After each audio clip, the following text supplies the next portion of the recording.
السلام عليكم dhalinyaro soo dhawaada oo macalin maxamuud casharkan waxaynu ku baranaynaa 10 kan erey meesha noo saaran ereyga koowaad waxaa loo aqriyaa gripe waxay isku macno yihiin complain qofkii inuu cawdo for example don't gripe over small issues walxaha yaryar ha ka cabanin don't complain over small issues complain about iyo gripe over bay kala yihiin yes ama he always complains about his job wuxuu mar walba ka cawdaa shaqadiisa waxaan kaloo dhihi karnaa he always complains about his job ereyga labaad grueling waa wax aad ugu daalis something that is extremely tiring and exhausting yes for example training became grueling jimicsiga iyo training wuxuu noqday wax aad lagu daalayo marka wax markaad aad ugu daalaysid tired ka dhiga exhausted kale ayaa la yiraahdaa grueling ereyga saddexaad haste waa degdegid waa hurry yes he left in haste asagoo degdegay u baxa ereyga afraad hemisphere waa yani qaab for example waa kubad ahaan waa sphere laba hadii loo kala qaybo waa half of sphere iyo half of sphere marka laba qaybood buu noqon marka waxaan leenahay waa hemisphere and the earth has two hemispheres kubadda yani dhulka ah anagu waxaan ku noolnahay meeraha aad markii laba loo ka qaybiyo waxa la yiraahdaa hemisphere markuu isqabo waa sphere hemin waa half sphere okay I don't know if you understand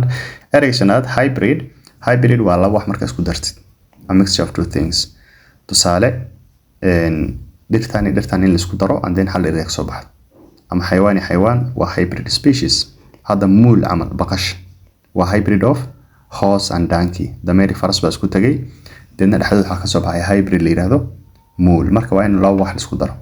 yani you mix two different things laba waxyaalood in isku darsid ereyga lixaad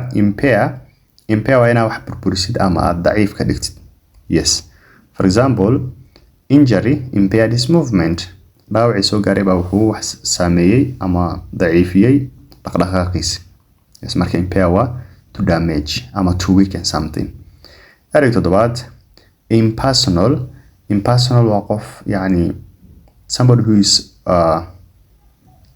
cold amal and for example dad waxaa jiro way soo dhaweynayaan they are very friendly they are very personal okay impersonal waa qof aamusan waxba kugu darsanaynin adigu bil aadnimada kastoo ka yarmaan dhahno so somebody like that waxaa la yiraahdaa impersonal yes ama qofka hadduu saa kula hadlo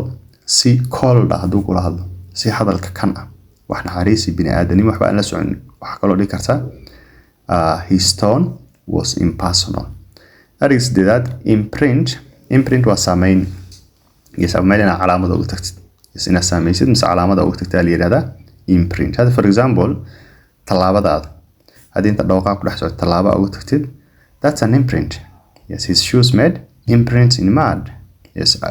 kabiis waa waxay yani calaamad kaga tageen dhiiqadii soo aragtid ereyga sagaalaad impulse waa dareen ama hal mar qofka inuu wax u qabto instinct ayaa la yiraahdaa yes for example control your impulse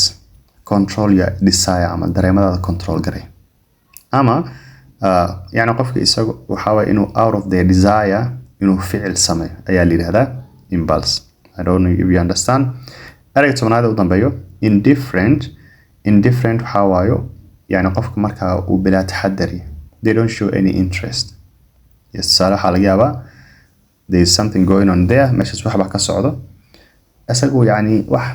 dareen ama siina they show no interest in going on there wax halka ka socdo isaga waxba kama galin niche iska fadhiya waxba kuma darsanayo and they are very careless qofkaas ayaa la yiraahdaa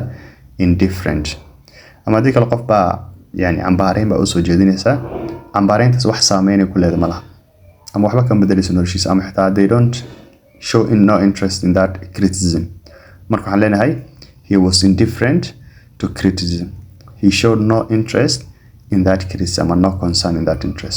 that criticism I mean so ashka intaas ayuu ka yahay keep learning and have a good day bye bye